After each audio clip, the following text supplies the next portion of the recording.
السلام علیکم ورحمۃ اللہ وبرکاتہ۔ الحمد للہ رب العالمین، والصلاة والسلام علی سید الانبیاء والمرسلین، نبینا محمد وعلی آلہ وصحبہ اجمعین، اما بعد۔ یقول اللہ سبحانہ وتعالی فی القرآن المجید وفی الفرقان الحمید: لیس کمثلہ شیء وہو السمیع البصیر۔ وقال تعالی: لا الہ الا هو الملک القدوس السلام المؤمن المہیمن العزیز الجبار المتکبر۔ محترم معزز حاضرین و حاضرات، الحمدللہ اللہ کے فضل و کرم سے ہم عقید توحید اس کے حوالے سے کچھ بنیادی باتیں پڑھ رہے ہیں، سیکھ رہے ہیں، سن رہے ہیں۔ کل کے درس میں یہ بات بتائی گئی تھی کہ توحید اسماء اور صفات، اس کے حوالے سے گفتگو کرنا ضروری ہے اور اس کی اہمیت کو سمجھنا بھی ضروری ہے، کیونکہ یہ توحید کا ایک ایسا حصہ ہے جس کے حوالے سے سب سے زیادہ گمراہیاں معاشرے کے اندر پائی جاتی ہیں۔ بلکہ آگے بڑھ کر یہ کہا جائے کہ توحید اسماء اور صفات یہ توحید کا ایک ایسا حصہ ہے جس کے نہ سمجھنے کی وجہ سے یا جس میں منہج سلف کو نہ جاننے کی وجہ سے سب سے زیادہ گمراہ فرقے وجود میں آئے ہیں، اور اسی کے نتیجے میں بہت ساری گمراہیاں موجودہ معاشرے میں پائی جاتی ہیں۔ توحید اسماء و صفات کسے کہتے ہیں، اس کی تعریف گزشتہ درس میں آپ کے سامنے پیش کی گئی۔ اب یہ بتایا جائے گا کہ توحید اسماء اور صفات، اس کا مقام شریعت کے اندر ہے کیا، توحید کے اس حصے کو سیکھنا اور سمجھنا کیوں ضروری ہے۔ چلیے سب سے پہلے توحید کے اس حصے کے مقام و مرتبے کو سمجھتے ہیں۔ پہلی بنیادی بات کہ اس علم کی یا اس توحید کے حصے کی اہمیت یہ ہے کہ انسان دین اسلام میں جتنا بھی علم حاصل کرتا ہے، اگر اس میں سب سے کوئی اشرف علم ہے تو توحید اسماء و صفات کا علم ہے۔ اب ایسا کیوں ہے؟ اس لیے کہ جو آدمی اللہ تبارک و تعالیٰ کے اسماء اور صفات کا علم رکھے گا، وہ علی الاطلاق سارے علوم میں افضل مانا جائے گا، کیونکہ ہم علم کس ذات کے تعلق سے رکھ رہے ہیں، کس ذات کے ناموں کو ہم جان رہے ہیں، کس ذات کے صفات کو جان رہے ہیں۔ وہ ذات اور اس ذات کے مقام و مرتبے کو آپ سمجھ جائیں تو اس کے متعلق جو علم ہوگا اس کے مقام و مرتبے کو سمجھ جائیں گے۔ اس لیے کہ عربی کے اندر کہا جاتا ہے شرف العلم بشرف المعلوم، کہ جس چیز کا آپ علم حاصل کر رہے ہیں، وہ جو معلوم ہے، جس کے تعلق سے آپ علم حاصل کر رہے ہیں، اس کے ذریعے علم کا مقام و مرتبہ سمجھ میں آتا ہے۔ توحید اسماء و صفات کا علم یہ اللہ سبحانہ و تعالیٰ کی ذات سے تعلق رکھتا ہے۔ یہ اللہ کے ناموں کو جاننا، اس کے صفات کو جاننا، اور اللہ تعالیٰ کون کون سے کاموں کو انجام دیتا ہے اسے جاننا، سمجھ لیجئے عبادت کے اعلیٰ معیار میں ایک الگ مقام و مرتبہ رکھتا ہے۔ اسی لیے امام اللہ لکائی رحمہ اللہ علیہ، جن کی بڑی مشہور کتاب ہے شرح اصول اعتقاد اہل سنت والجماع، اس میں کہتے ہیں کہ ایک مسلمان بندے پر یہ واجب ہے کہ وہ دین کی معرفت رکھے، اور اللہ تعالیٰ نے اس پر جو علم حاصل کرنے کو اسے جو مکلف بنایا ہے، اس میں سب سے پہلی چیز توحید کا سمجھنا ہے، اور توحید میں سب سے پہلی چیز اللہ تبارک و تعالیٰ کے اسماء اور صفات کو جاننا ہے۔ تبھی جا کر ایک انسان کیا کرے گا، رسول نے جو دلیلیں دی ہیں، اللہ کی پہچان کرائی ہے، اس پر اسے یقین ہوگا، اس کے دل میں ان دلائل کی بنیاد پر مضبوطی پیدا ہوگی، اور ان تمام چیزوں سے وہ حق کو پہچانے گا۔ علامہ ابن تیمیہ رحمہ اللہ علیہ اپنی کتاب بلکہ مجموع الفتاوی، جو امام ابن تیمیہ کے فتاوی کو جمع کیا گیا، اس کے اندر وہ کہتے ہیں کہ دین کی معرفت یہ ہدایت کی اصل بنیاد ہے، اور سب سے پہلا واجب، سب سے افضل چیز یہ ہے کہ انسان اپنے دل کا خیال کرے، اپنے نفس کو پاک کرے، اپنے عقل کی پختگی کو سمجھے، اور یہ تینوں چیزیں اللہ کے اسماء اور صفات کو جانے بغیر، دین کی معرفت کو حاصل کیے بغیر یہ ہونا ناممکن ہے۔ علامہ ابن قیم رحمہ اللہ علیہ اپنی کتاب الفوائد میں لکھتے ہیں کہ کسی بھی انسان کا نفس اسی وقت مکمل ہوتا ہے جب اس کے نفس میں کیا ہے، اللہ تبارک و تعالیٰ کی اسماء اور صفات کا علم آ جاتا ہے۔ بلکہ یوں کہا جائے کہ جس نے دنیا کا سارا علم حاصل کر لیا اور دین کا بھی بہت سارا علم حاصل کیا، مگر اللہ کی اسماء اور صفات کا علم اس کے پاس نہیں ہے، تو یہ بقیہ علم اس کے ایمان کو اتنا مضبوط نہیں کر پائے گا جتنا کہ صرف اللہ کے اسماء اور صفات کا علم اس کے ایمان کو مضبوط کرے گا۔ اس لیے علامہ ابن عثیمین رحمہ اللہ علیہ کا قول فتح رب البریہ بتلخیص الحمویہ، اس کے اندر ان کا ایک قول نقل کیا گیا، وہ کہتے ہیں کیا تمہیں پتا ہے کہ علم نافع کیا ہے؟ کہتے ہیں کہ العلم النافع یتضمن کل علم یکون للامت فیہ خیر وصلاح فی معاشہ ومعادی۔ کہتے ہیں کہ اصل میں علم نافع، نفع بخش علم اسے کہا جاتا ہے جس میں امت کے خیر، صلاح، دنیاوی اور اخروی ہر چیز کا فائدہ ہو، اور یہ تمام چیزیں اللہ کے اسماء اور صفات، اس کے افعال کے علم میں شامل ہیں۔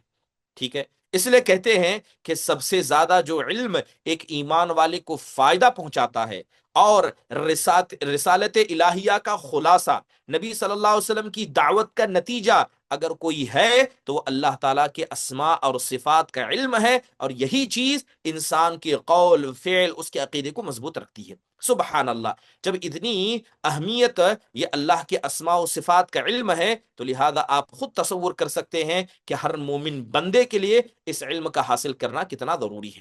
چلیے دوسری اہم بات اللہ تعالیٰ کے اسماء اور صفات کے علم کے حوالے سے ذکر کیا جائے، آپ کو سمجھنا ہوگا کہ ہم دین اسلام کے نام پر جتنا بھی علم حاصل کرتے ہیں، چاہے وہ توحید ربوبیت الوہیت کا ہو، اس کے علاوہ فقہ کا ہو، اصول فقہ کا ہو، حدیث کا ہو، اصول حدیث کا، نحو صرف کا، بہرحال جتنا بھی دینی علم ہے وہ تمام کا تمام دینی علم کی اصل توحید اسماء و صفات ہے۔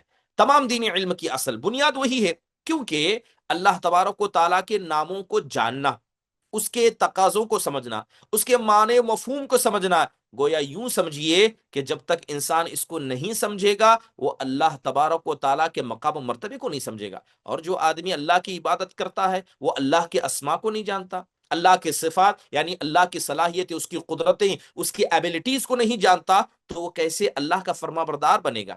تو ضروری ہے کہ اسماء و صفات کا علم انسان حاصل کرے۔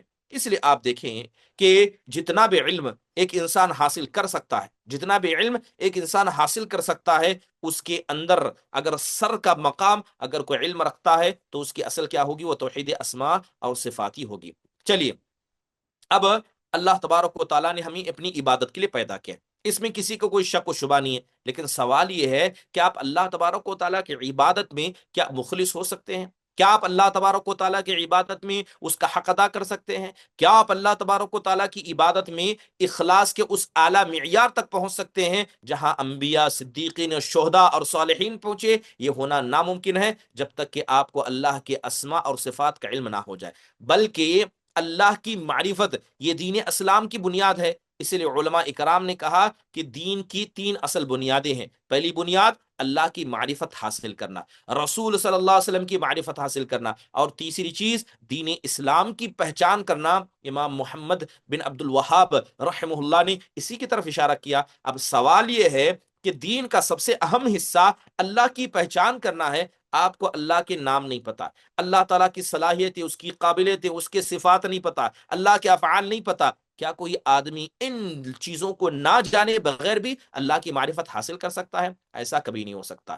تو گویا پتا چلا کہ اللہ کی معرفت جو ہر مومن کے لیے ضروری ہے، تقوی کی بنیاد ہے، اللہ کا ڈر، اللہ سے محبت اس کی پہچان کی بنیاد پر ہوتی ہے۔ یہ کب مکمل ہوگا؟ جب آپ توحید اسماء اور صفات کو سیکھیں گے۔ بلکہ آپ جائیے قرآن کریم کو پڑھیے، قرآن کریم میں اللہ تبارک و تعالیٰ نے عبادت کا حکم دیا، اور عبادت کا حکم اللہ نے کیسے دیا؟ اللہ تعالیٰ کی محبت، اللہ کے ڈر کی بنیاد پر۔ اسی لیے امام عز بن عبد السلام رحمہ اللہ علیہ، ان کی کتاب شجرۃ المعارف الاحوال، اس کے اندر کہتے ہیں کہ اللہ تعالیٰ کے اسماء کے معانی کو سمجھنا حقیقت میں یہ اللہ تبارک و تعالیٰ کی پہچان کروانا ہے۔ جب تک اللہ کے اسماء و صفات کو نہیں جانے گا، نہ حقیقت میں اللہ کا ڈر، نہ اللہ سے امید، نہ اللہ سے محبت، نہ اللہ سے توکل اس کے دل میں پیدا ہوگی، نہ وہ آدمی کیا ہے؟ ان صفات سے فائدہ اٹھا پائے گا۔ علامہ ابن تیمیہ رحمہ اللہ کہتے ہیں کہ جو آدمی، اور علامہ ابن تیمیہ رحمہ اللہ کا یہ قول مجموع الفتاوی کے اندر موجود ہے، کہتے ہیں کہ من عرف اسماء اللہ و معانیها وآمن بها، کہ جو آدمی اللہ کے اسماء کو جان لے، اس کے معانی کو سمجھ لے، ان پر ایمان لائے، اس آدمی کا ایمان اس آدمی کے ایمان سے اکمل، مکمل اور افضل ہوگا جو آدمی ان پر اجمالی طور پر ایمان لاتا۔ بس اسے معلوم ہے کہ اللہ کے نام ہے، بس اسے معلوم ہے کہ اللہ کی صفات ہے، لیکن کتنے نام ہیں، ان کے معنی کیا ہے، کتنے صفات ہیں، ان کے معنی اور مفہوم کیا ہے، جو آدمی اس کا جتنا علم رکھے گا وہ اتنا زیادہ پکا مومن ہوگا بنسبت اس آدمی کے جس کو اس کا علم نہیں ہے۔ امام ابن القیم رحمہ اللہ کہتے ہیں کہ انبیاء، اور امام ابن القیم رحمہ اللہ کا یہ قول الصواعق المرسلہ کے اندر موجود ہے، وہ کہتے ہیں کہ تمام انبیاء علیہ الصلوۃ والسلام نے اپنی دعوت کو جو لوگوں کے سامنے پیش کیا، اس کی بنیاد ہی اللہ کی معرفت تھی۔ سب سے پہلے دعوت میں ہم کیا دیتے ہیں؟ اللہ کی پہچان کراتے ہیں، اللہ تعالیٰ کون ہے، اللہ تبارک و تعالیٰ کون ہے، اور اللہ کو پہچاننے کا واحد طریقہ اس کے اسماء، اس کی صفات، اس کے افعال کو جاننا۔ تو گویا دعوت کا منبع اور مرکز یہ اللہ تعالیٰ کی پہچان ہے، اور جب انسان کو اللہ کی پہچان ہوگی تب جا کر وہ اللہ کے اوامر کی اتباع کرے گا، اللہ کے نواہی سے بچے گا، اس کے دل میں تقوی اور پرہیزگاری پیدا ہوگی۔ تو محترم حاضرین اور حاضرات، تو بنیادی طور پر یہ بات ہمیں سمجھنی ہوگی کہ اللہ تعالیٰ کی عظمت ہو، اس کی کبریائی ہو، اللہ تبارک و تعالیٰ کی بزرگی ہو، اس کے جلال ہو، اس کا ہیبت ہو، اس سے دل کب لرزہ ہوگا؟ اللہ تبارک و تعالیٰ کتنا خوبصورت ہے، وہ کتنا نیکی کو پسند کرتا ہے، اپنے بندوں پر کیسا رحم کرتا ہے، اس کے احسان بندوں پر کتنے ہیں۔ اللہ تعالیٰ کی محبت سے، اس کے شوق میں انسان کب عبادت کرے گا؟ جب وہ اللہ تبارک و تعالیٰ کے اسماء و صفات کو جانے گا۔ اللہ تعالیٰ کتنا حکیم ہے، اس کے پاس کتنا علم ہے، وہ کن قدرتوں کا مالک ہے جن کی بنیاد پر ایک بندے کا دل اللہ کے سامنے جھک جائے اور اللہ سے ڈرنے لگے۔ یہ کب ہوگا؟ یہ اسی وقت ہوگا وہ جب اللہ کے اسماء و صفات کو مانے گا۔ گویا کل انداز سے کہا جائے تو انسان کے احساس و جذبات ہیں یہ اللہ کی مراقبت، اس کی رحمت، اس کی محبت سے اسی وقت لبریز ہوں گے جب تک کہ وہ آدمی اللہ کے اسماء و صفات کو جان لے، ورنہ یہ چیز ہونا ناممکن ہے۔ محترم حاضرین، جب اتنی بات آپ سمجھ گئے ہیں کہ اللہ تبارک و تعالیٰ کے اسماء و صفات کا علم کتنا ضروری ہے، اور یاد رکھیے کہ جو آدمی اللہ تعالیٰ کے اسماء و صفات کو جتنا زیادہ جانے گا، اس کے معانی کو پڑھے گا، اللہ تبارک و تعالیٰ اس کے ایمان میں اتنا اضافہ کرے گا۔ جیسے ابھی آپ کے سامنے ابن تیمیہ رحمہ اللہ کا قول میں نے بتایا، تو لہذا بندہ سب سے زیادہ اللہ کے اسماء اور صفات کو جاننے کی کوشش کرتا ہے تو وہ اللہ کی ذات، اس کے اسماء اور صفات کے یقین کے درجے تک پہنچ جاتا ہے، اور جو آدمی یقین کے درجے تک پہنچ جائے ایسے آدمی کا ایمان کبھی کمزور نہیں ہو سکتا۔ لہذا ضروری ہے کہ اس طرف ہر انسان توجہ دے، ہر آدمی کیا ہے، اس کے معانی کو سمجھنے کی کوشش کرے، اللہ کے ناموں کو یاد کرے، اس کے صفات کو قرآن سے ڈھونڈے، تلاش کرے، اور اس کے بعد وہ آدمی کیا کرے، ان ناموں کو یاد کرے، اس کے معانی کو سمجھے۔ اور ایک اہم بات ہے کہ یہ جو توحید اسماء و صفات کا مسئلہ ہے، اللہ تعالیٰ کے ناموں کو یاد کرنا، ٹھیک ہے، اس کے کتنے فائدے؟ ایک بڑا فائدہ یہ ہے کہ ایسے آدمی کا ثواب بھی بہت زیادہ ہوتا ہے۔ سب سے پہلے اللہ تبارک و تعالیٰ سے دعا کرنا یہ ہر مومن کے لیے ضروری ہے، ٹھیک ہے۔ حدیث کے اندر کیا کہا گیا؟ من لم يسأل اللہ یغضب علیہ، کہ جو آدمی اللہ کے سامنے اپنے ہاتھوں کو نہیں پھیلاتا، اللہ تعالیٰ سے دعا نہیں مانگتا، اللہ ایسے لوگوں پر غصہ ہوتا ہے، کیونکہ جتنی عبادتیں ہم کرتے ہیں تمام عبادتوں کا معیار اور بنیاد ہی دعا ہے۔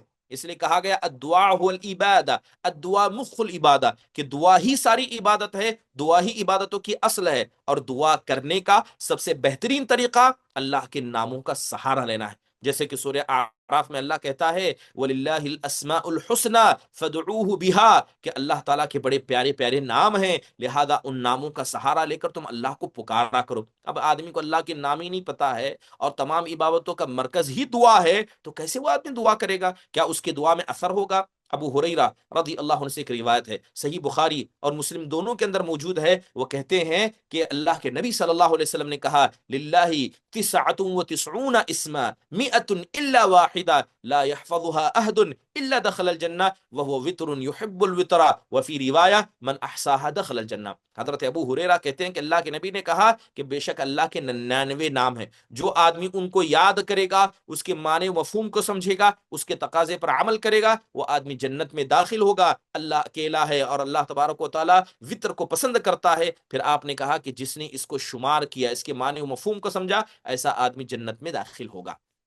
محترم حاضرین، یہ بات الگ ہے کہ جو اللہ کے 99 نام ہیں کسی ایک حدیث میں ثابت نہیں، ٹھیک ہے، بہت سارے علماء نے ان ناموں کو جمع کرنے کی کوشش کی، جیسے کہ امام ترمذی رحمہ اللہ نے امام کیا ہے ولید بن مسلم سے ایک روایت نقل کی جو شعبہ سے ابی حمزہ سے روایت کرتے ہیں، بعض اہل حدیث حفاظ نے ان ناموں کو جمع کرنے کی کوشش کی ہے، لہذا ایک حدیث میں یہ سارے نام اکٹھا نہیں ہے، مگر علماء نے بہت ساری کوششیں کر کے ان 99 ناموں کو اکٹھا کرنے کی کوشش کی ہے، لہذا آدمی کو چاہیے کہ اللہ کے ان 99 ناموں کو یاد کرے، اس کے معنی کو سمجھے، اس کے مفہوم اور تقاضے پر عمل کرے۔ امام خطابی رحمہ اللہ اپنی کتاب کے اندر جیسے کہ اعلام الحدیث ہے، اس کے اندر ان کا ایک قول نقل کیا گیا کہ ان ناموں کو انسان یاد کر لے، ان ناموں کو انسان کیا کرے، یاد کرے، اس کے معنی کو سمجھے، ان ناموں سے اللہ کو پکارے، اللہ کی تعریف ان ناموں کے ذریعے کرے، یقین جانیے کہ جو آدمی اس کو کرے گا اس کی دعائیں کبھی رد نہیں ہوں گی۔ تو دعاؤں کے قبول ہونے کا منبع اور مرکز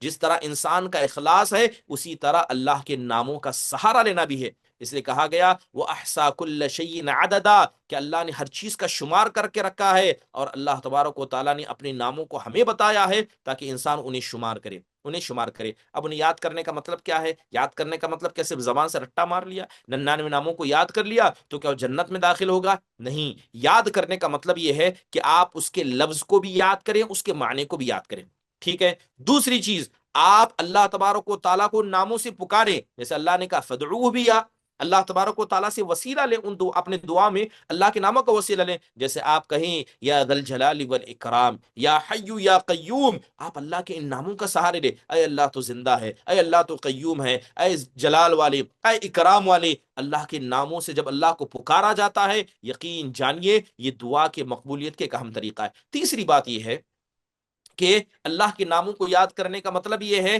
کہ اللہ تبارک و تعالیٰ کے جو نام کے تقاضے ہیں اس پر انسان عمل کرے، اور ابن عثیمین رحمہ اللہ نے اپنی کتاب القول المفید کے اندر یہ تینوں تفصیل اللہ کے ناموں کے یاد کرنے کے حوالے سے ذکر کیے، تو کہتے ہیں کہ اللہ تبارک و تعالیٰ کے ان ناموں کا تقاضا اس پر عمل کرنا، مثال کے طور پر جب آپ کو پتا چل گیا کہ اللہ کا نام رحیم ہے، ٹھیک ہے، اللہ کا نام رحیم ہے، تو اللہ تعالیٰ کن چیزوں سے خوش ہو کر اس کی رحمت نصیب ہوتی ہے، ان کاموں کو انسان کو کرنا چاہیے۔ جب انسان کو پتا چلے کہ اللہ غفور الرحیم ہے، اللہ غفور ہے، اللہ معاف کرتا ہے، تو اللہ تعالیٰ سے مغفرت مانگنی چاہیے۔ جب آپ کو پتا چل جائے کہ اللہ کا نام سمیع ہے، اللہ تبارک و تعالیٰ سنتا ہے، تو آپ کو کوئی کام ایسا نہیں کرنا چاہیے جو اللہ کو غصہ دلائے، اللہ کو ناراض کرے۔ جب آپ کو پتا چلے کہ اللہ تعالیٰ دیکھتا ہے، اللہ کا نام بصیر ہے، تو ایسے کام مت کیجئے کہ وہ اللہ کی نگاہوں میں آ جائیں اور آپ گنہگار ہو جائیں، لہذا اللہ کو خوش کرنے والے ہی کام کرنا۔ تو یہ جو اللہ کے نام ہیں ان کے تقاضوں پر انسان کو عمل کرنا چاہیے، اور یقین جانیے جو آدمی اس کاموں کو کر لے گا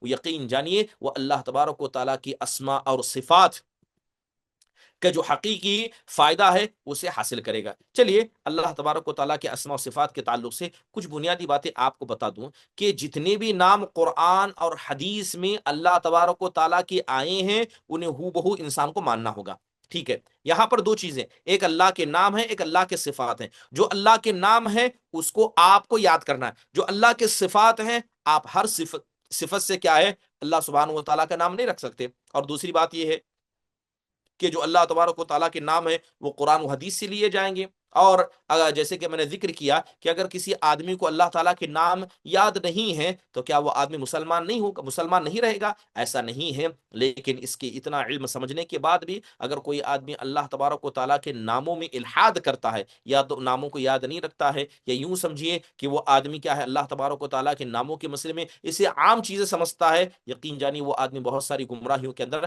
شامل ہو سکتا ہے۔ تو بنیادی طور پر جب تک انسان اللہ کے ناموں کو نہیں جانے گا اللہ کی عظمت اس کے دل میں نہیں آئے گی، اور اللہ کی عظمت آئے گی تبھی وہ اللہ کی عبادت کرے گا اور تبھی وہ گناہ سے بچے گا۔ مثال کے طور پر آپ دیکھیں کہ پچھلی قوموں کے اندر کتنی ایسی قومیں تھیں وہ صرف اللہ کے ناموں کو، اس کے صفات کو، اس کی عظمت کو نہ جاننے کی وجہ سے بسا اوقات انہوں نے اپنی انبیاء سے شرک تک کا مطالبہ کیا، صرف اللہ کے ناموں کو نہ جاننے کی وجہ سے شرک کا مطالبہ کیا۔ جیسے کہ سورہ اعراف کی آیت کریمہ ہے، اللہ سبحانہ و تعالیٰ ارشاد فرماتا ہے کہ وَجَاوَزْنَا بِبَنِي إِسْرَائِيلَ الْبَحْرَ فَأَتَوْا عَلَى قَوْمٍ يَعْكُفُونَ عَلَى أَصْنَامٍ لَهُمْ قَالُوا يَا مُوسَى اجْعَل لَّنَا إِلَٰهًا كَمَا لَهُمْ آلِهَةٌ قَالَ إِنَّكُمْ قَوْمٌ تَجْهَلُونَ۔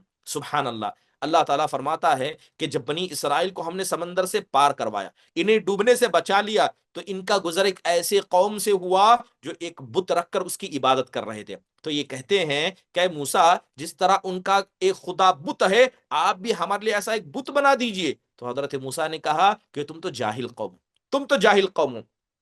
امام بغوی رحمہ اللہ اس آیت کے اندر، اس آیت کے ماتحت میں تفسیر بغوی میں کہتے ہیں کہ بنی اسرائیل کو اللہ کی وحدانیت میں شک نہیں تھا، انہیں شک نہیں تھا کہ اللہ کے علاوہ کوئی اور معبود بھی، انہیں شک نہیں تھا، لیکن جب انہوں نے کہا کہ آپ ہمارے لیے ایسا کوئی بت بنا دیجئے، حقیقت میں چاہتے تھے کہ آپ ایسا کوئی بت بنائیے، ہم اس کے ذریعے اللہ کی عظمت کو پہچانیں، ہم اس کے ذریعے اللہ کی قربت حاصل کریں۔ تو انہوں نے سمجھا کہ یہ جو قوم اللہ تک پہنچنے کا راستہ انہوں نے تلاش کیا، ایسا راستہ آپ بھی ہم کو بتائیں۔ تو حضرت موسیٰ نے کہا انکم قوم تجہلون، اے انکم قوم تجہلون عظمت اللہ، کہ تم لوگوں نے اللہ کی عظمت کو نہیں سمجھا۔ اللہ تبارک و تعالیٰ کو کسی سہارے کی ضرورت نہیں ہے۔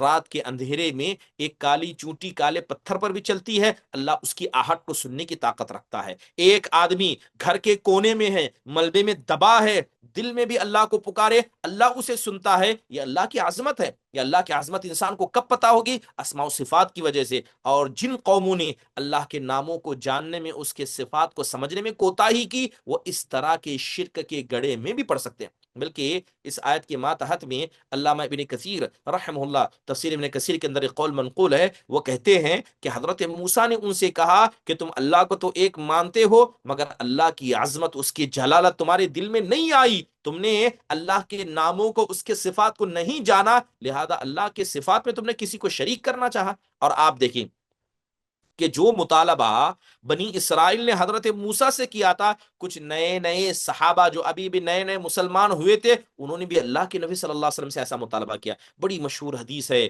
ابو واقد اللیثی رضی اللہ عنہ نے اس کو روایت کیا ہے، امام طبرانی نے اور اس کے علاوہ ابن بزار نے ان الفاظ کو، حدیث کے الفاظ کو نقل کیا ہے، اور علامہ البانی اس روایت کو صحیح کہا۔ بڑی مشہور حدیث ہے، کہتے ہیں کہ ہم اللہ کے رسول صلی اللہ علیہ وسلم جب خیبر کے لیے نکلے، تو مشرکی نے مکہ کے ایک ایسے درخت کے پاس سے ان صحابہ کا گزر ہوا جس درخت کو ذات انوات کہا جاتا تھا۔ مشرکین کیا کرتے تھے؟ اس ذات انوات والے درخت سے اپنے ہتھیاروں کو لٹکاتے تھے، کس لیے؟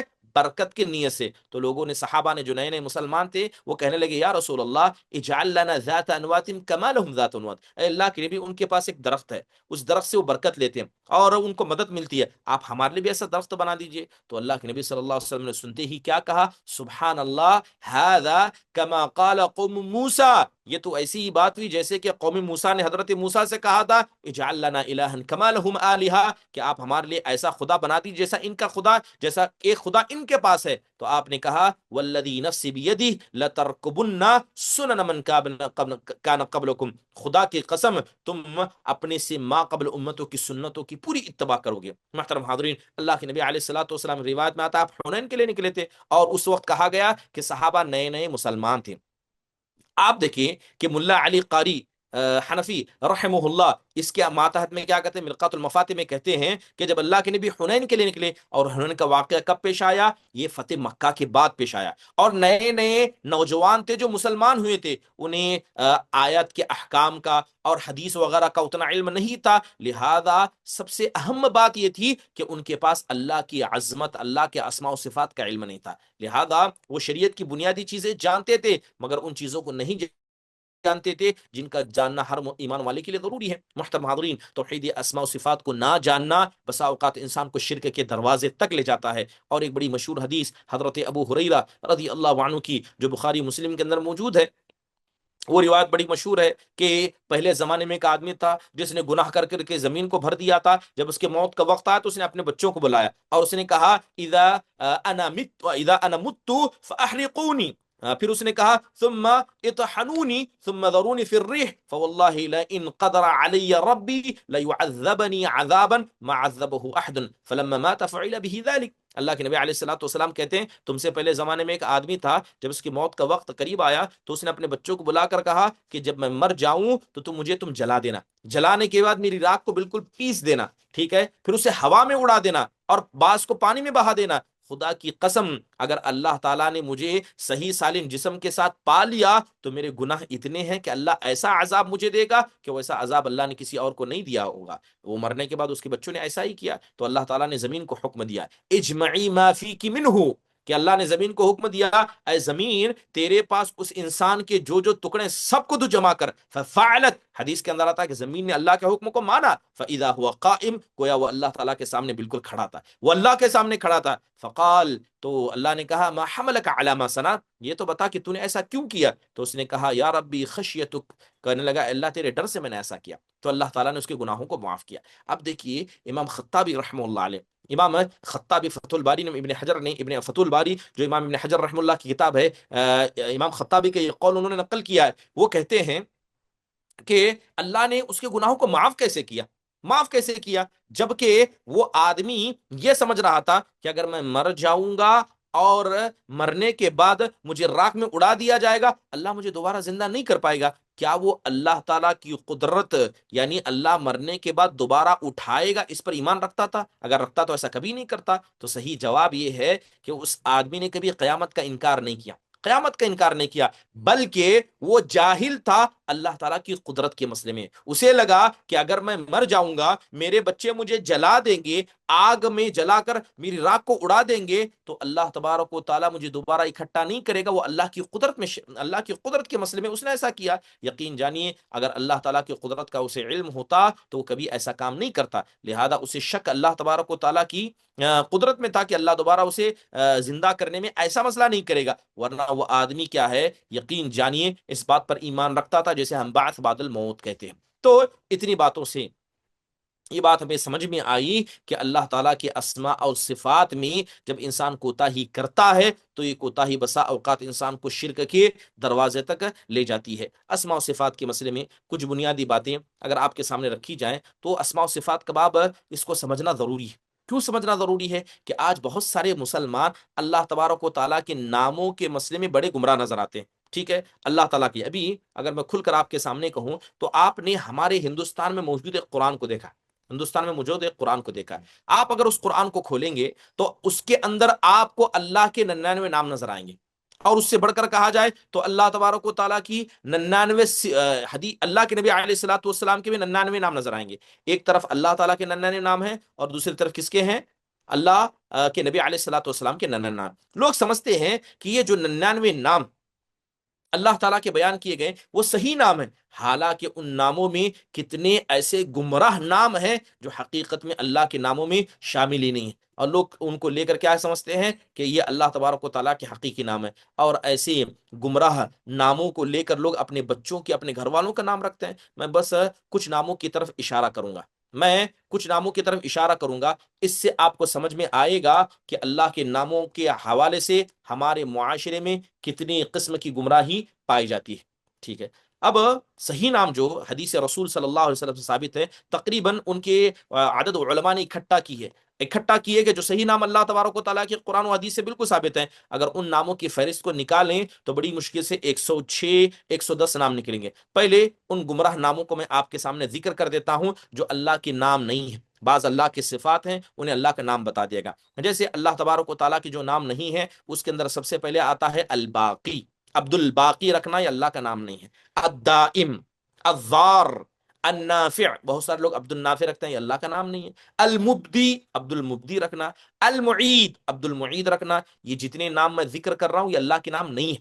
ٹھیک ہے، المعید. الماجد، عبد الماجد رکھنا. الواجد، عبد الواجد رکھنا. عبد المحی، عبد الممیت، عبد الخافض، عبد الرافع، عبد المعبود، عبد المقصود، عبد الرشید، عبد العاتی، عبد الجلیل. یہ تو بہت لوگوں کا نام ہے. اس کے علاوہ عبد العال، عبد الفرد، عبد الفضیل، عبد المنتقم. المحسی، عبد المحسی یہ اللہ کے ناموں میں نہیں ہے. عبد الصبور یہ اللہ کے ناموں میں نہیں ہے. القائم، الصادق، العدل، الباعث، عبد الباعث، عبد البدی، عبد الجامع، الناصر، الوالی، عبد المنعم، المعین، المغیث، الواقی، المقسط. عبد الستار، جو ستار ہے یہ بھی اللہ کا نام نہیں ہے. یا عبد القدیم. یہ اتنے ایسے نام معاشرے کے اندر موجود ہیں جو لوگ اللہ کے نام سمجھتے ہیں، جبکہ حقیقت میں یہ سارے نام اللہ کے ہیں ہی نہیں.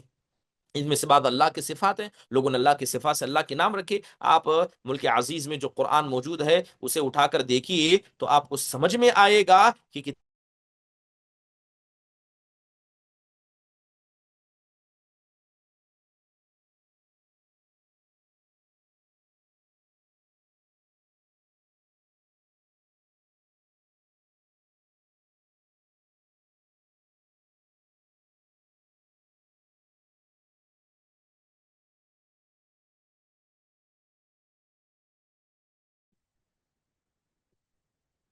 میٹنگ اچانک شاید کٹ ہو گئی تھی جی۔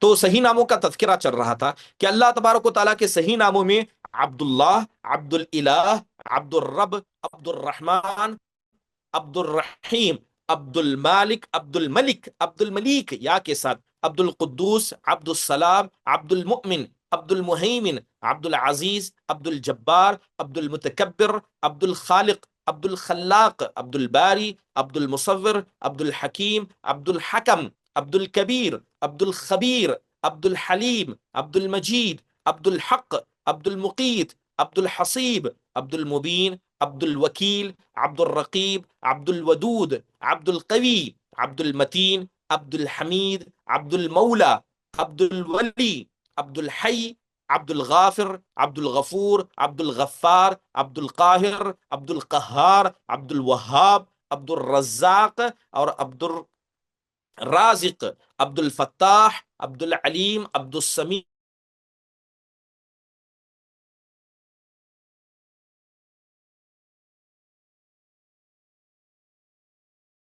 العظیم، عبد الشکور، عبد الشاکر، عبد البر، عبد العلی، عبد الاعلی، عبد المتعال، عبد التواب، عبد العفو، عبد الرؤوف، عبد ذو الجلال والاکرام، عبد الغنی، عبد الهادی، عبد المحیط، عبد القریب، عبد النصیر، عبد المستعان، عبد الکریم، عبد الاکرم، عبد الحفیظ، عبد الشہید، عبد الواسع، عبد الکفیل، عبد القیوم، عبد الواحد، عبد الاحد، عبد القادر، عبد القدیر، عبد المقتدر، عبد الصمد، عبد الاول، عبد الاخر، عبد الظاہر، عبد الباطن، عبد المجیب، عبد الحفی، عبد الرفیق، عبد الصبوح، عبد الشافی، عبد الجمیل، عبد الوتر، عبد المقدم، عبد المؤخر، عبد الدیان، عبد الحی، عبد الستیر، عبد المنان، عبد القابض، عبد الباسط۔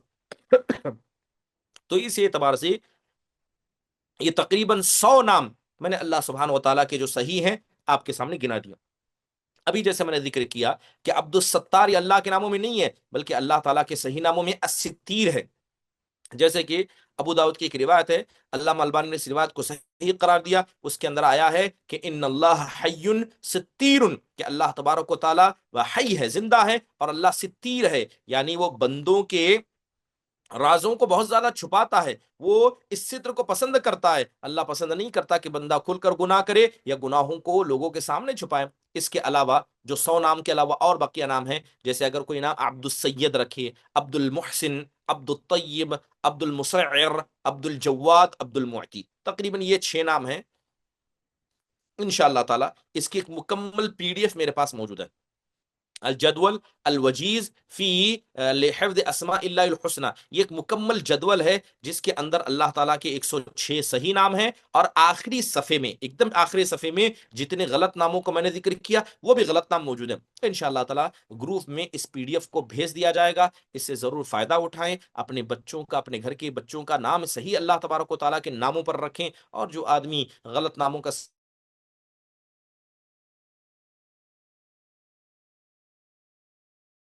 جو گمراہی حقیقت میں اسے ایسی خطرناکی کی طرف لے جائے گی، جو خطرناکی اس کے ایمان کو کیا ہے، غارت کر سکتی ہے، وہ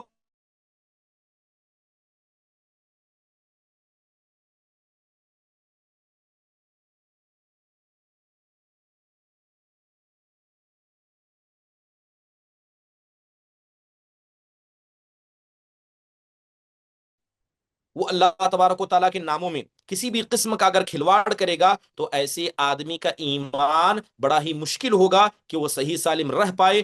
بلکہ وہ بربادی کے دہانے پر اپنے اپنے آپ کو لے جائے گا۔ تو یہ بعض چیزیں توحید اسماء اور صفات کے حوالے سے تھی۔ اس کے علاوہ اگر اللہ تبارک و تعالیٰ کے ناموں کے حوالے سے جو اہم باتیں انسان کو یاد رکھنا چاہیے، اس میں سے بنیادی بات یہ ہے کہ آپ کو پتا ہے کہ اللہ تبارک و تعالیٰ کی بہت سارے نام ہیں، جیسے میں نے 106 نام آپ کے سامنے صحیح گنائے، لیکن کیا سارے نام ایک درجے کے ہیں؟ کیا سارے نام کا مقام و مرتبہ ایک درجے سے ہے؟ بالکل ایسا نہیں ہے، بلکہ بہت سارے اللہ کے نام ایسے ہیں جو اللہ تبارک و تعالیٰ کو دیگر ناموں سے زیادہ پسند ہے۔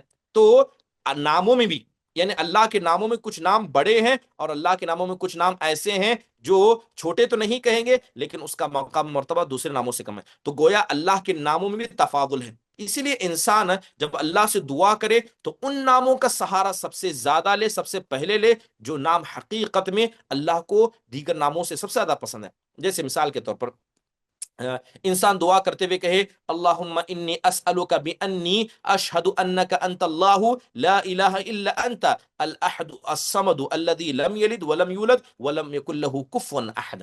یہ اللہ تبارک و تعالیٰ کے ناموں میں سے ایک بہترین نام ہے۔ حدیث کے اندر آتا ہے، حضرت بریدہ بن حصیب رضی اللہ عنہ الاسلمی وہ کہتے ہیں کہ میں نے اللہ کے نبی علیہ الصلوۃ والسلام کو سنا کہ ایک آدمی دعا مانگتے ہوئے کہہ رہا تھا اللہم انی اسألک بانی اشہد انک انت اللہ الذی لا الہ الا انت الاحد الصمد الذی لم یلد ولم یولد ولم یکن لہ کفوا احد۔ تو یہ جیسی دعا اللہ کے نبی نے سنی تو آپ نے کہا والذی نفس بیدہ، خدا کی قسم، اس ذات کی قسم جس کے ہاتھ میں میری جان ہے، لقد سأل اللہ باسمہ الاعظم الذی اذا دعی بہ اجاب واذا سئل بہ اعطى۔ اللہ کے نبی کہتے ہیں خدا کی قسم، اس نے اے اللہ تبارک و تعالیٰ کو ایک ایسے نام سے، یعنی اللہ کے عظیم ناموں میں سے ایک ایسے عظیم نام سے پکارا کہ اگر اس نام سے اللہ کو پکارا جائے تو اللہ دعاؤں کو سنتا ہے، اور جب اس ناموں کو پکار کر اللہ سے مانگا جائے تو اللہ سبحانہ و تعالیٰ کیا ہے، اس کے پکار کو سنتا ہے۔ تو گویا اللہ تبارک و تعالیٰ کے سارے نام ایک جیسے نہیں ہیں، کچھ نام ایسے ہیں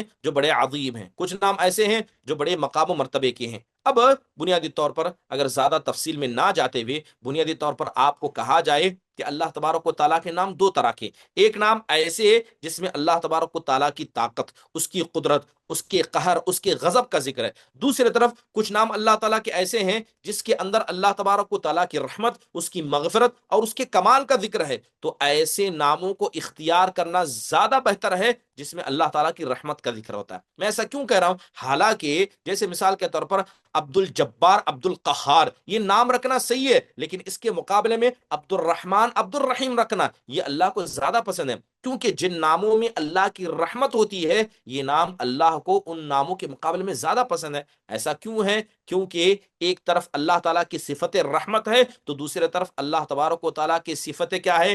قوت ہے۔ تو حدیث کے اندر اللہ کے نبی نے کہا کہ اللہ تبارک و تعالیٰ نے اپنے اوپر رحمت کو واجب قرار دیا۔ اللہ تبارک و تعالیٰ نے جو رحمت ہے یہ اللہ کے عرش سے لٹکی ہے، اللہ تبارک و تعالیٰ کی رحمت یہ اللہ کے غصے سے اللہ کو زیادہ پسند ہے۔ تو لہذا عبد الرحمن، عبد الرحیم، عبد الرؤوف، یعنی جن ناموں میں اللہ کی رحمت پائی جاتی ہے ان ناموں کو رکھنا ان ناموں کے مقابلے میں زیادہ افضل ہے جن ناموں کے اندر اللہ کی قوت، اس کے قہر، اس کے غضب کا ذکر کیا جاتا ہے۔ لہذا یہی اصل میں انسان کو سمجھنا ہوگا۔ اس لیے حدیث کے اندر کیا بتایا گیا کہ دو نام اللہ تبارک و تعالیٰ کو سب سے زیادہ پسند ہے، اس میں سے کیا ہے؟ عبداللہ اور عبد الرحمن، یہ دو نام اللہ کو سب سے زیادہ پسند ہے۔ لہذا انسان کو ان دو ناموں کو اپنانا چاہیے، کیونکہ ایک میں اللہ تبارک و تعالیٰ کی عبودیت کا ذکر ہے تو دوسرے میں اللہ کی رحمت کا ذکر ہے۔ یہ دو نام بقیہ ناموں سے اللہ کو زیادہ پسند ہے۔ لہذا یہ انسان کو کب سمجھ میں آئے گا؟ جب وہ آدمی حقیقت میں اللہ تبارک و تعالیٰ کی اسماء اور صفات کے مسئلے میں ایمان رکھے گا۔ اب دیکھیے، جو آدمی اللہ تبارک و تعالیٰ کے اسماء اور صفات پر ایمان رکھتا ہے تو یقیناً اس کے اندر بہت ساری تبدیلی آتی۔ پہلی تبدیلی، اسے اللہ سبحانہ و تعالیٰ سے محبت ہو جاتی۔ جب اللہ کے نام اسے پتا ہوں گے کہ اللہ کتنا غفور ہے، کتنا رحیم ہے، تو کیا ایسے رب سے ہمیں محبت نہیں پیدا ہوگی؟ جو محبت ایک ماں اپنے بچے سے کرتی ہے، ایک محبت انسان انسان سے کرتا ہے، اللہ تعالیٰ ان سے کئی زیادہ محبت اپنے بندوں سے کرتا ہے۔ اور انسان تو محبت کا بھوکا ہے، جہاں اسے محبت ملے گی وہ وہاں جائے گا، اور اللہ تعالیٰ سے زیادہ بڑھ کر اپنے بندوں سے کوئی محبت کرنے والا نہیں۔ تو اللہ کے ناموں کو جاننے سے اللہ کی محبت انسان کے دل میں پیدا ہوتی ہے۔ اسی طرح اللہ تبارک و تعالیٰ کی اسماء و صفات کو جاننے سے اللہ کی عظمت دل میں پیدا ہوتی ہے. اللہ تعالیٰ کی عظمت کیسے کہ اللہ تعالیٰ کتنا عظیم ہے. اس سے پہلے بتایا گیا وما قدر اللہ حق قدری ہی کہ لوگوں نے اللہ کی قدر کو نہیں پہنچانا. تب جا کر انہوں نے کیا ہے اپنے دل کے اندر تعظیم کو نہیں پیدا کیا. اللہ کی خشیت ہو, اللہ کا ڈر ہو, دل میں یقین ہو, اللہ کی تقدیر پر رضامندی ہو, اللہ پر توکل ہو, اللہ سے دعا مانگنا ہو, اخلاص ہو اور عبادت میں لذت حاصل کرنا ہو. یہ تمام کی تمام چیزیں اسماء اور صفات پر ایمان رکھنے کی وجہ سے ایک آدمی کے دل میں پیدا ہوتی ہیں. انشاءاللہ تعالی آئندہ آنے والے درس میں ذکر کیا جائے گا کہ کیسے اللہ کی محبت پیدا ہوتی ہے, کیسے اللہ کا ڈر پیدا ہوتا ہے, کیسے اللہ تعالیٰ کی تقدیر پر رضامندی, اللہ پر توکل, اس سے دعا مانگنے کا جذبہ, اخلاص اور عبادت میں لذت پیدا ہوتی ہے, جو حقیقت میں اللہ کے اسماء اور صفات کا ایک حصہ ہے. انشاءاللہ تعالی اللہ تعالیٰ سے دعا ہے کہ اللہ تبارک و تعالی ہم سب کو صحیح ایمان و اخلاص عطا فرمائے اور توحید اسماء اور صفات جو دین کا ایک بڑا اہم حصہ ہے اسے جاننے, اسے پہچاننے کی ہم سب کو توفیق نصیب فرمائے. آمین. اقول قولی هذا واستغفر الله لي ولكم ولسائر المسلمين من كل ذنب فاستغفروا انه هو الغفور الرحیم. کسی کا اگر کوئی سوال ہوگا تو مختصر انداز سے سوال پوچھیں. اکمل ناز. السلام علیکم ورحمۃ اللہ وبرکاتہ. السلام ورحمۃ اللہ وبرکاتہ. شیخ حسن المسلم میں جو اللہ کے 99 نیمز ہیں نا وہ صحیح نہیں ہے کیا شیخ؟ حسن المسلم کے اندر جو 99 نام اللہ تبارک و تعالیٰ کے ہیں کیا وہ صحیح نہیں ہے؟ سب سے جی پہلی بات ضروری ہے کہ حسن المسلم کے اندر ایک تحقیق شدہ نسخہ ہے. اس کو اگر جی آپ دیکھیں گے تو جی ہاں اس کے اندر نام تقریباً صحیح ہیں, لیکن جی مرتبہ مجھے مراجعہ کرنا پڑے گا, دیکھنا پڑے گا. جی اگر پڑھ کے سناؤ بولتا ہم سناتے شیخ پورے نہیں نہیں, نام. اللہ تعالیٰ اس کے لیے وقت زیادہ چلے گا. جی آئندہ مرتبہ دوبارہ یہی سوال کل پوچھیں, انشاءاللہ میں دیکھنے کے بعد بتا دوں گا ایک بار. ہاں جی جزاکم اللہ خیرا فی دنیا. شیخ فاطمہ. السلام علیکم ورحمۃ اللہ وبرکاتہ. اور السلام ورحمۃ اللہ وبرکاتہ. جی شیخ آپ نے اس سے پہلے آپ نے بھیجا ہے شیخ پی ڈی ایف اللہ کے نام کی. ہاں الحمدللہ. جی ہمارے پاس موجود ہے الحمدللہ. یہی آپ کو کہنے کے لیے ٹھیک ہے, جزاک اللہ خیر. جی ہمارے سب کے پاس موجود ہے. الحمدللہ, بہت خوشی کی بات ہے. اسما. السلام علیکم رحمۃ اللہ وبرکاتہ. شیخ السلام ورحمۃ اللہ وبرکاتہ. شیخ اب جیسے کہ نام رکھ دیے ہیں لا علمی میں پہلے والے لوگ, جیسے کہ عبد الرشید, اب ان لوگوں کا کیسا شیخ؟ لفظ عبد ہٹا دینا. جب آپ عبد الرشید رکھیں گے تو رشید کا بندہ ہوگا, جب رشید اللہ کا نام نہیں ہے تو پھر کیسے اس کو عبد الرشید رشید کا بندہ کہیں گے؟ تو لفظ عبد ہٹا دیجئے, صرف رشید احمد محمد رشید رکھ دیجئے.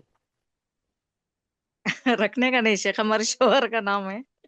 ٹھیک ہے, اب سے تبدیل دیکھیے ہاں. جب رکھا گیا ہے اب نام اور چینج وہ پتا نہیں ہے کہ کر غلط سکتے ہے تو اس ہیں. کو بدلنے کی کوشش کرنا, اور وہ نہیں اب کتنا تو مشکل نام ہے ہم چینج سمجھ نہیں رہے کر ہیں سر. سکتے نا, ہر ڈاکیومنٹس میں وہ آ جاتا نا شیخ, اب کیسے چینج کر سکتے؟ کم از کم اللہ کے تعالیٰ کے سامنے اتنا تو عذر بولیں گے ہم نے کوشش کی تھی. جی جی. اور ایک سوال تھا شیخ, اب عبد الجواب بولے آپ نام رکھنے کا, ہمارے بچے کا نام محمد جواد ہے, ایسا بھی رکھ سکتے نا؟ کوئی مسئلہ نہیں ہے, جب آپ عبد لگائیں گے تب اللہ کا نام شمار ہوگا. صرف محمد جواد, جواد احمد, جواد کچھ بھی رکھیں اس سے کوئی فرق نہیں پڑتا ہے. جی جی. جزاکم اللہ خیر. حیاک اللہ. عبد الرحمن, ابو عبد الرحمن. السلام علیکم ورحمۃ اللہ وبرکاتہ. علیہ السلام ورحمۃ اللہ وبرکاتہ. کیسا ہیں شیخ؟ الحمدللہ. شیخ یہ اکثر یہ دیکھا جاتا ہے کہ کچھ نام ایسے بھی رہتے ہیں جیسا عبد النبی, عبد الرسول, تو اس بارے میں کچھ بتائیے شیخ, کیا رکھ ہے ان کو کیسے؟ بات ہے, اب یہ یہ تو تو غلط ہے نا؟ ناموں میں سے عبد النبی, عبد الرسول رکھنا, رسول کا بندہ, بلکہ کھل کر کہا جائے تو یہ شرک ہے کہ رسول کا بندہ ہاں کہیں, آپ عبد النبی, نبی کا بندہ کہیں. اس سے بڑھ کر اور شرک کیا ہوگا؟ اگر آپ نے تقویت الایمان پڑھی ہوگی تو تقویت الایمان کے اندر ذکر کیا ہے, سید شاہ ہاں اسماعیل شہید رحمہ اللہ نے ان ناموں کو ذکر کیا. عبد النبی, عبد الرسول رکھنا یہ کیا ہے؟ کھلم کھلا شرک ہے کہ آپ کہیں گے رسول کا بندہ, یعنی بندے آپ اللہ کے نہیں ہیں, آپ رسول کے بندے, نبی کے بندے. سبحان اللہ. تو یہ اگر لا علم میں رکھا گیا ہے تو اللہ معاف فرمائے جان بوجھ کر نام سمجھ کر رکھا ہے, یہ نام رکھنا ہی شرک ہے.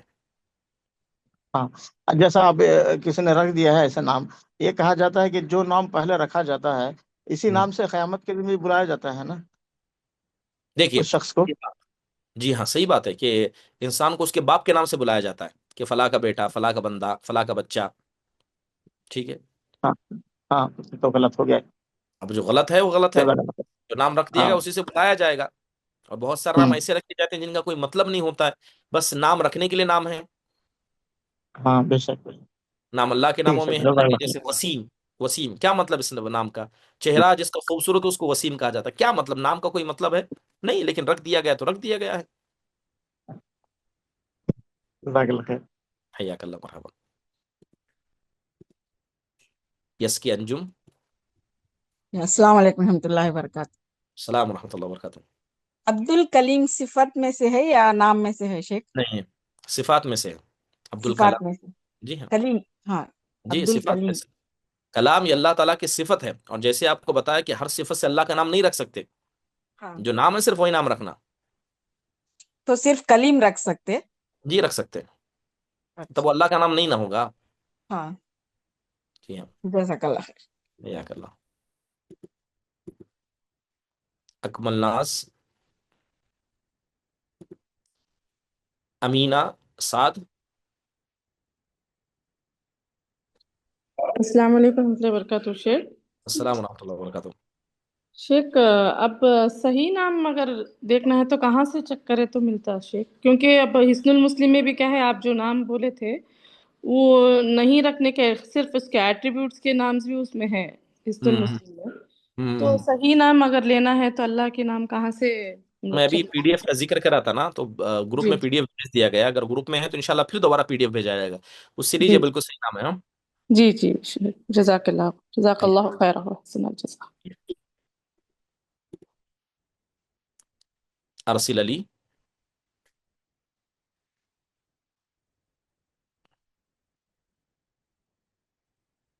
رحمۃ اللہ. السلام ورحمۃ اللہ وبرکاتہ.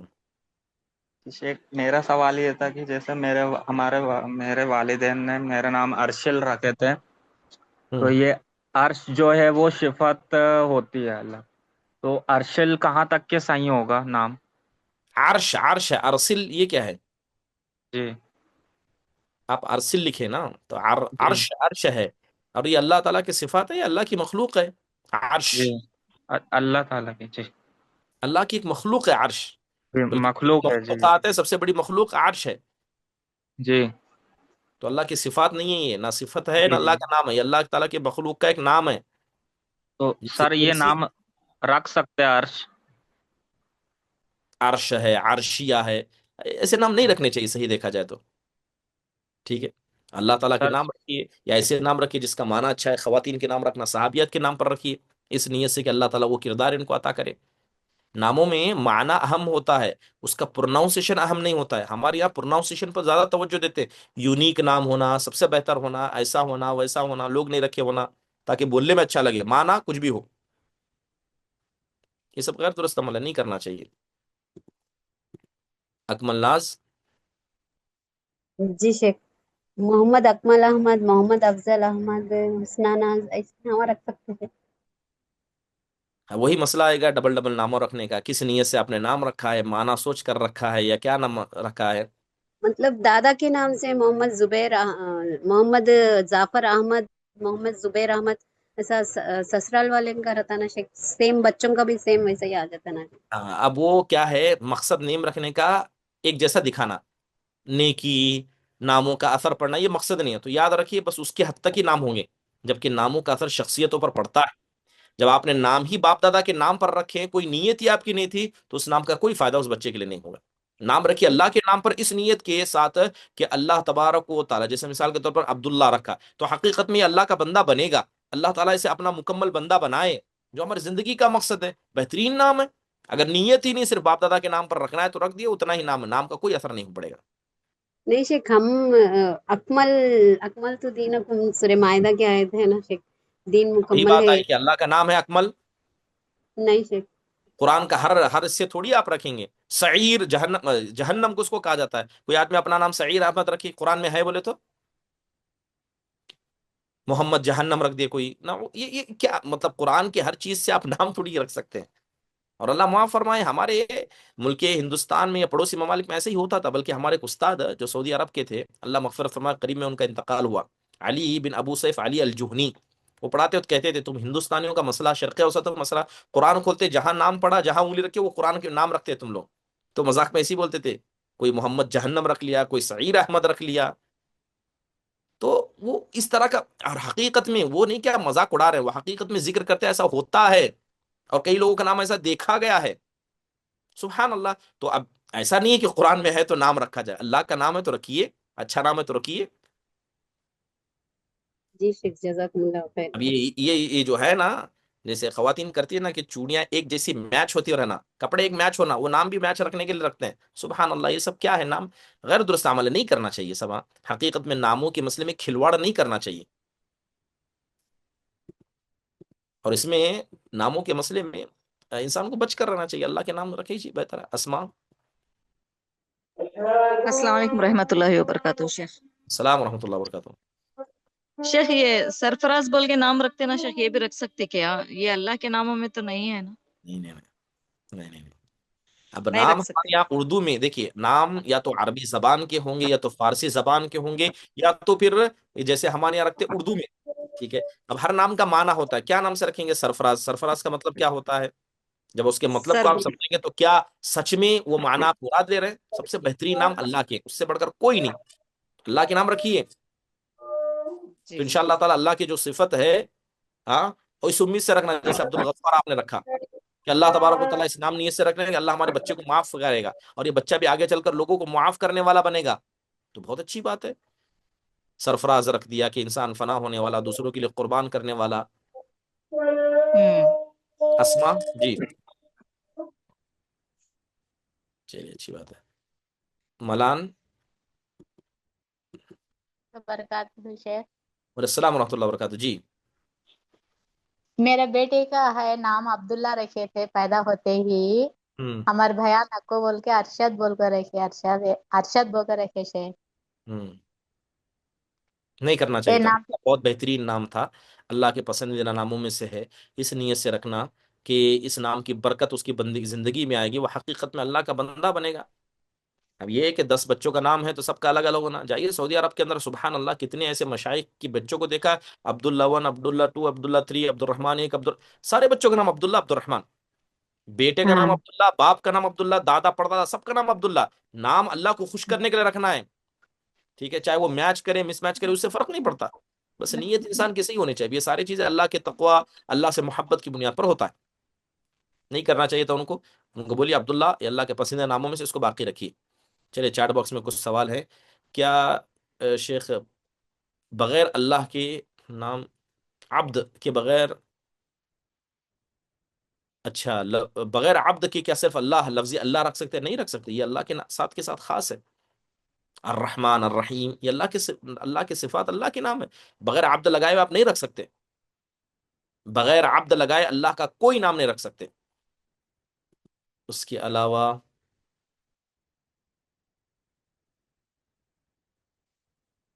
اگر بڑے لوگوں کے نام عبد ہے، رسول ہے، نبی ہے، ایسے نام رکھے تو کیسے چینج کرنا؟ سب سے پہلے کم سے کم زبان سے چینج کیجیے. گھر والوں کو بتائیے کہ آج سے اس کا نام ایسا ہے. عبد الرسول، عبد النبی، آسی، عبداللہ، عبد الرحمان ہے. سب سے پہلے زبانوں پر لائیے، لوگوں میں اعلان کیجیے. کاغذات میں بعد میں تبدیل کیجیے. لوگ سمجھتے ہیں کہ کاغذات میں تبدیل کرنا اصل ہے، نہیں، دل میں تبدیل کرنا اصل ہے. دل میں آپ بدلیے نام کو. اصل میں جب دل میں آپ نے نام بدل لیا تو وہ اللہ کے نزدیک زیادہ قبول ہے. کچھ لوگ کاغذات میں بدل دیتے ہیں لیکن زبان پر وہی عبد النبی، عبد الرسول رہتا ہے. کیا مطلب اس کا؟ کاغذات کی حد تک آپ نے نام بدلا ہے، دل میں نام بدلیے، بلانے میں نام بدلیے. اگرچہ کاغذات میں جو بھی ہو سو ہو. 1000 نام ہمارے بچوں کے کاغذات میں کچھ ہیں، بلاتے کچھ ہیں. لیکن جب اللہ کے ناموں کی بات آئی، پہلے کاغذات میں تبدیل کرنا. سب سے پہلے لوگ سوال کرتے ہیں کہ کاغذ میں کیسے بدلیں؟ کاغذ میں بدلیے، نہ بدلیے، لیکن زبان سے بدلیے، دل میں بدلیے. انشاءاللہ تعالیٰ اس کا حقیقی ثواب ملے گا. چلیے وقت زیادہ ہو رہا ہے، اسی کے ساتھ آج کے اس درس کو ختم کرتے ہیں. انشاءاللہ تعالیٰ بقیہ سوال آئندہ درس کے لیے رکھے. اللہ تبارک و تعالیٰ ہم سب کو ایمان و اخلاص عطا فرمائے. ختم مجلس کی دعا پڑھیے. سبحانک اللہم و بحمدک، اشہد ان لا الہ الا انت، استغفرک و اتوب الیک. السلام علیکم ورحمۃ اللہ وبرکاتہ.